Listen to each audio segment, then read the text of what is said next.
नमस्कार, मैं doctor Anoop Kumar Sharma SPNKS government PG college Dausa से BSc सेकेंड ईयर के इलेक्ट्रोकेमिस्ट्री फर्स्ट के इस 8वें ई लेक्चर में आप सबका स्वागत करता हूँ।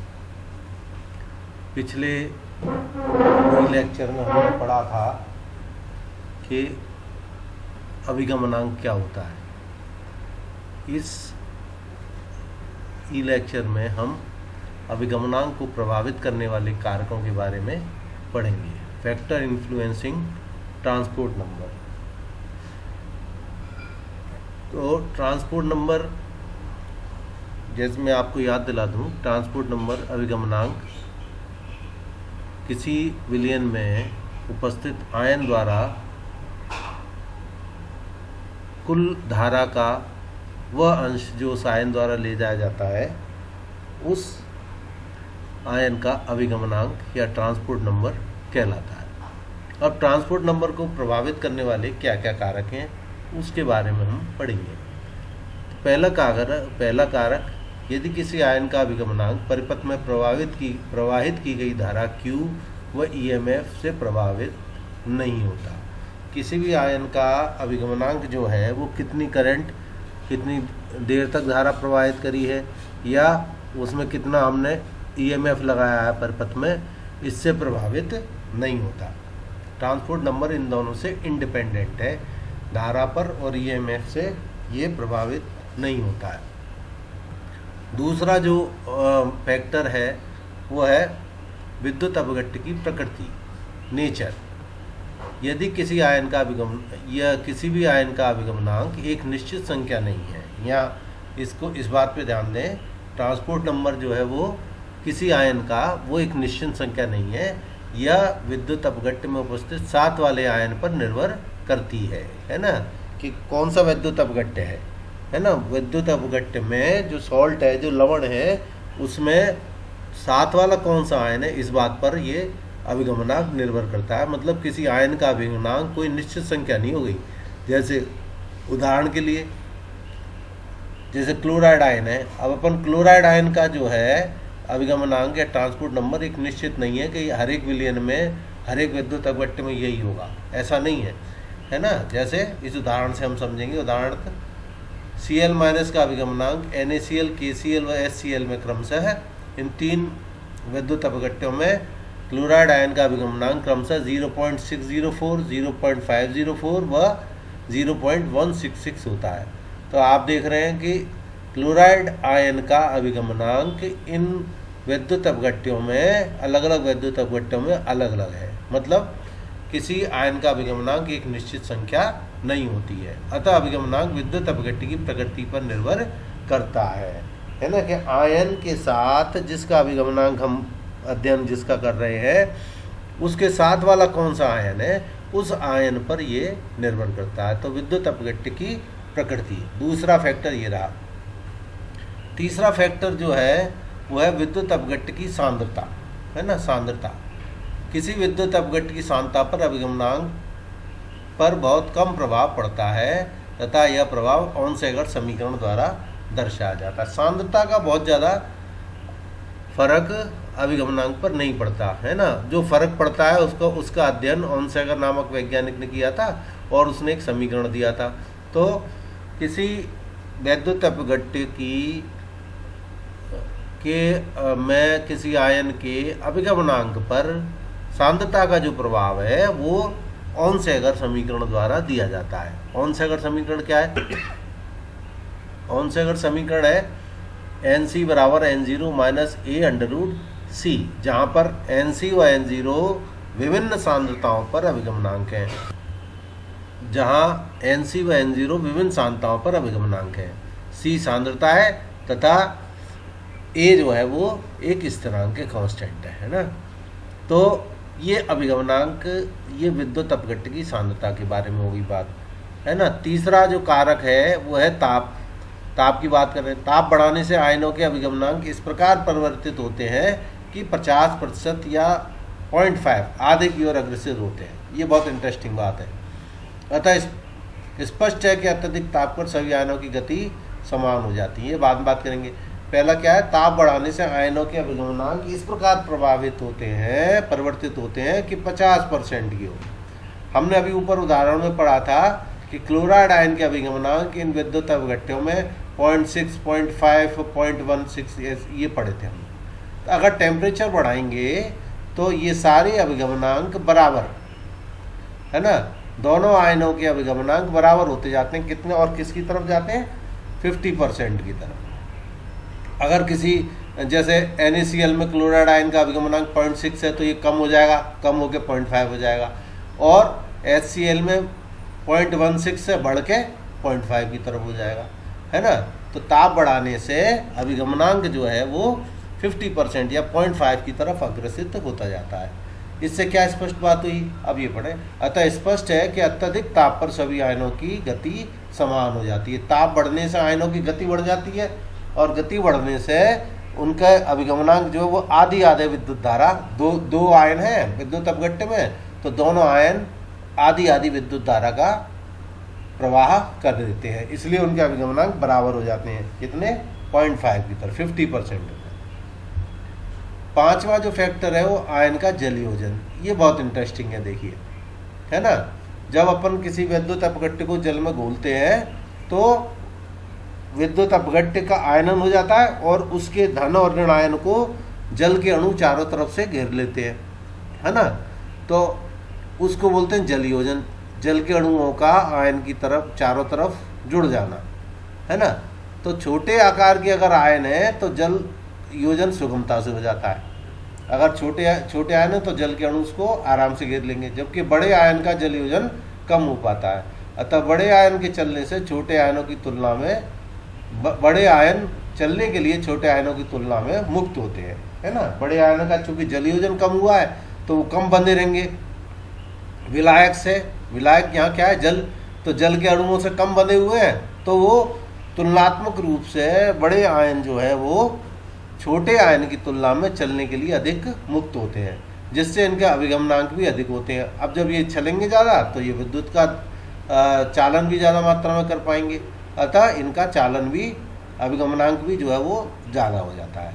उदाहरण के लिए अभिगमनांकों का क्रम देखें यहाँ पे, है ना। लिथियम, सोडियम, पोटेशियम में पोटेशियम का आकार सबसे ज़्यादा है और इसका अभिगमनांक भी सबसे ज़्यादा होता है ना। किसमें, किसी एक सॉल्ट की बात कर रहे हैं अपन, किसी एक लवण में, जैसे KCl, NaCl और LiCl ले, तो उसमें जो है साइज के हिसाब से पोटेशियम का अभिगमनांक सर्वाधिक होगा, उससे कम सोडियम का और सबसे कम लिथियम का। इसका कारण, इसकी व्याख्या इस बात से की जा सकती है कि पोटेशियम का जलयोजन तो कम हो पाता है, और लिथियम चूँकि आकार में छोटा है इसलिए इसका जलयोजन ज़्यादा हो जाता है। इस वजह से ये कम चल पाता है लिथियम, तो कम मात्रा में विद्युत का चालन कर पाता है। तो पांचवा फैक्टर जो अभिगमनांक को प्रभावित करता है वो है आयन का जलयोजन।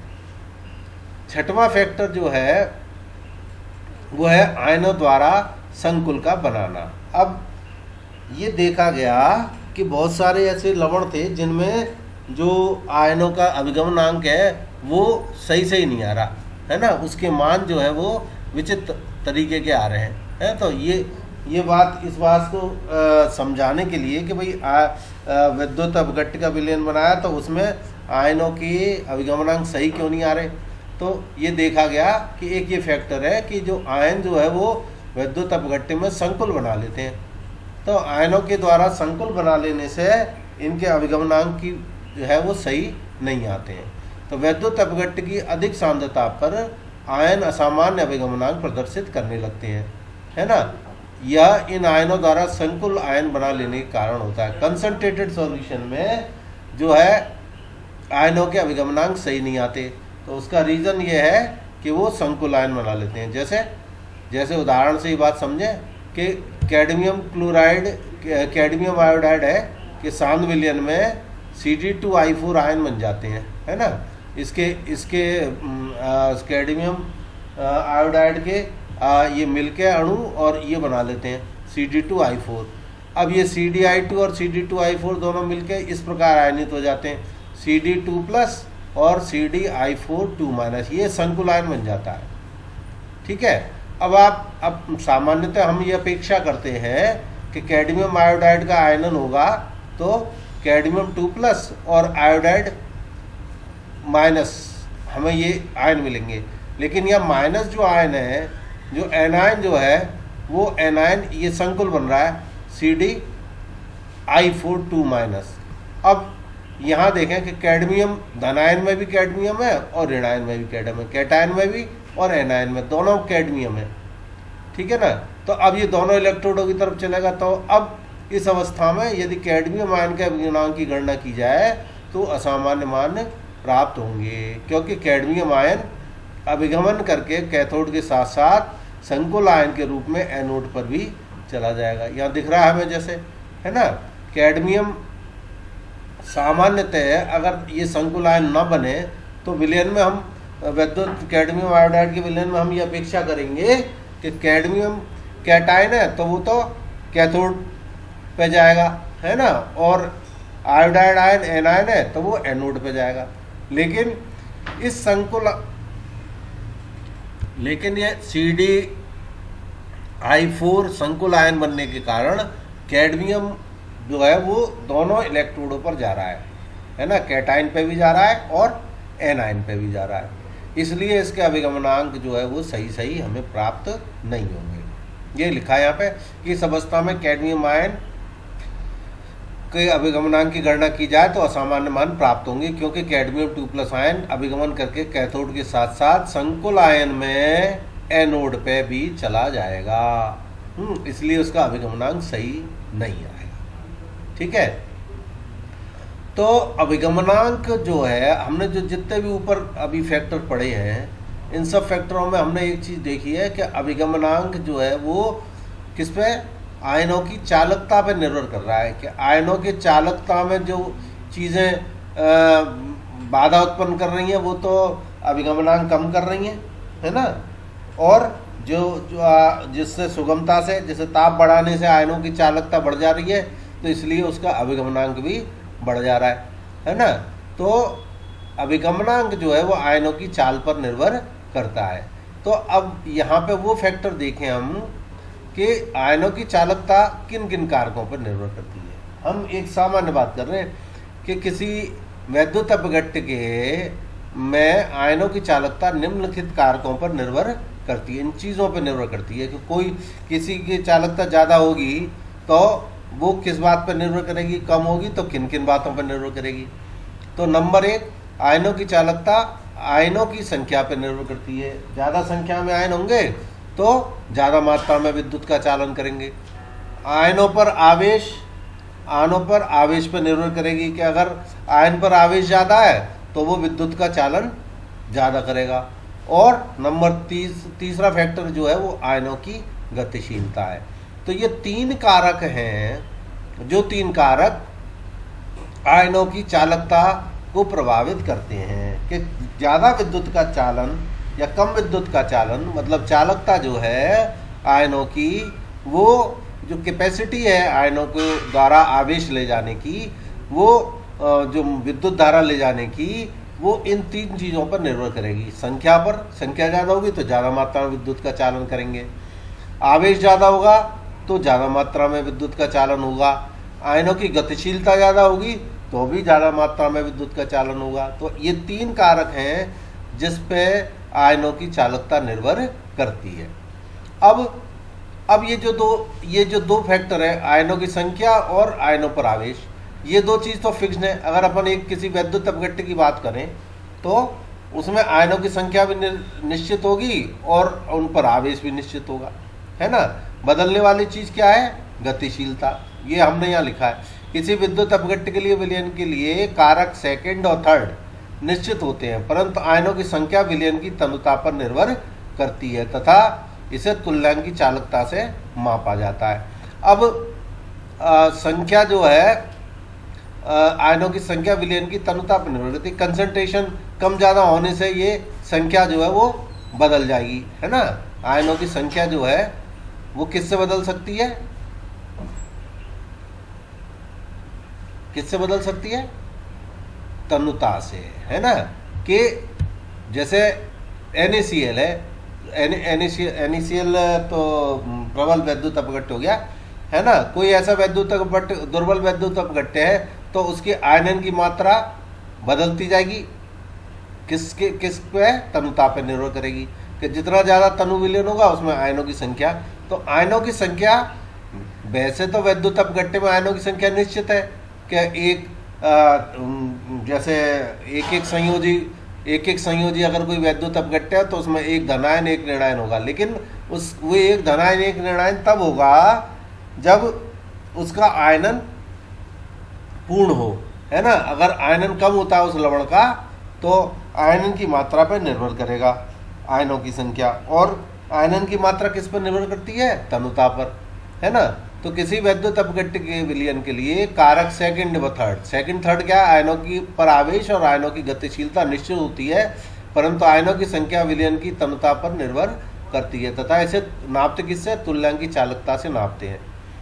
यदि लैम्डा 0 किसी वैद्युत अपघट्य की अधिकतम चालकता है, अर्थात इस अवस्था में आयनों की संख्या अधिकतम होगी। अधिकतम चालक जो है इसको डिनोट करते हैं लैम्डा 0 से। तो यदि किसी विद्युत अपघट्य की अधिकतम चालकता लैम्डा 0 है तो इसमें अधिकतम आयन होंगे और इस समय इसकी चालकता जो है वो अधिकतम होगी। तो आयनन की मात्रा अल्फा बराबर लैम्डा अपॉन लैम्डा 0। ये तो अधिकतम चालकता और ये किसी तनुता पर चालकता। तो किसी तनुता पर आयनन की मात्रा इससे ज्ञात की जाती है, ये चीज़ हम जानते हैं। तो आयनों की चालकता इन बातों पर निर्भर करती है। तो आयनों की चालकता पर अभिगमनांक निर्भर करता है। तो हमने ये पढ़ा कि अभिगमनांक क्या होता है, पिछले लेक्चर में हमने पढ़ा अभिगमनांक क्या होता है, फिर पढ़ा अभिगमनांक को ज्ञात करने की प्रायोगिक विधियां, है ना, हिटॉर्स विधि और चलसीमा विधि, और उसके बाद अभिगमनांक को प्रभावित करने वाले कारक। अब हम अगला टॉपिक पढ़ेंगे। अगला टॉपिक है कोलराउस का नियम, कोहलर्स लॉ। कोहलर्स लॉ क्या है? इसके अनुसार अनंत तनुता पर किसी विद्युत अपघट्य की तुल्यांकी चालकता का मान उसके संघटक आयनों की चालकता के मानों के योग के बराबर होता है ना, बराबर होती है। भाई अनंत तनुता पर चालकता किससे डिनोट कर रहे थे अपन? लैम्डा 0 से, है ना, जिस पे अधिकतम चालकता है, ये मैक्सिमम चालकता ये होगी। अनंत तनुता पर चालकता को मैक्सिमम चालकता होती है। तो अनंत तनुता पर चालकता उसके जो संघटक आयन है, धनायन और ऋणायन, उनकी चालकताओं के योग के बराबर होती है। ये कोहलर्स लॉ है। पुनः पढ़ें। अनंत तनुता पर किसी वैद्युत अपघट्य की तुल्यांकी चालकता का मान, अनंत तनुता पर किसी वैद्युत अपघट्य की तुल्यांकी चालकता का मान उसके संघटक आयनों की चालकताओं के मानों के योग के बराबर होता है ना। संघटक आयनों की चालकताओं के जोड़ दें हम तो वो चालकता उस वैद्युत अपघट्य की तुल्यांकी चालकता होगी। लेकिन कंडीशन अप्लाइड कौन सी है? अनंत तनुता पर, है ना, जहाँ लैम्डा प्लस व लैम्डा माइनस क्रमशः धन व ऋण आयनों की तुल्यांकी चालकताएं हैं, है ना। धन और ऋण आयन की तुल्यांकी चालकताएं किस पे है? अनंत तनुता पर है। यहाँ ये बात याद रखने की है, अनंत तनुता पर। ये प्राइमरी कंडीशन है। अब किसी आयन की तुल्यांकी चालकता उसकी गतिशीलता के समानुपाती होती है ना। अब हमने अभी पढ़ा चालकता किस पर डिपेंड करेगी? गतिशीलता पर। अभी ऊपर हमने पढ़ा था कि चालकता किस किस पर निर्भर करती थी, है ना। तो एक गतिशीलता भी कारण था। तो किसी आयन की तुल्यांकी चालकता उसकी गतिशीलता के समानुपाती होती है। तो लैम्डा धनायन की चालकता धनायन की गतिशीलता के समानुपाती और ऋणायन की चालकता ऋणायन की गतिशीलता के समानुपाती, है ना। तो इसको हमने समानुपाती के चिन्ह हटा के एक कांस्टेंट लगा दिया के। तो lambda plus is equal to K U plus व lambda minus is equal to K into U minus, जहाँ यू प्लस व यू माइनस धन व ऋणायनों की गतियाँ हैं तथा के जो है वो समानुपातिक स्थिरांक है। ये प्रोपोर्शनलिटी कांस्टेंट है और जिसका मान 1 फैराडे के बराबर होता है। है ना। अतः अब इसको के को रिप्लेस करते हैं फैराडे से, तो लैम्डा प्लस इजिकल टू धन आयन की चालकता क्या हो गई, एफ यू प्लस व lambda minus F you minus. और ये फैराडे कांस्टेंट है, एफ क्या चीज़ है, फैराडे कांस्टेंट, और फैराडे कांस्टेंट का मान हम जानते हैं ये होता है ना। तो ये कॉलर्स लॉ रहा, lambda 0 equal to lambda plus plus lambda minus. अनंत तमता पर किसी विद्युत अपघट्य की तुल्यांकी चालकता उसके संघटक आयनों की चालकताओं के योग के बराबर, मतलब उसके धन और ऋण आयनों की चालकताओं के योग के बराबर होता है।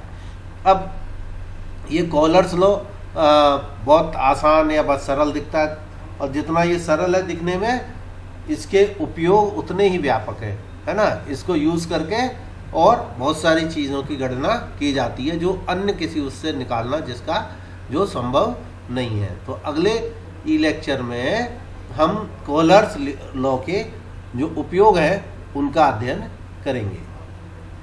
Thank you.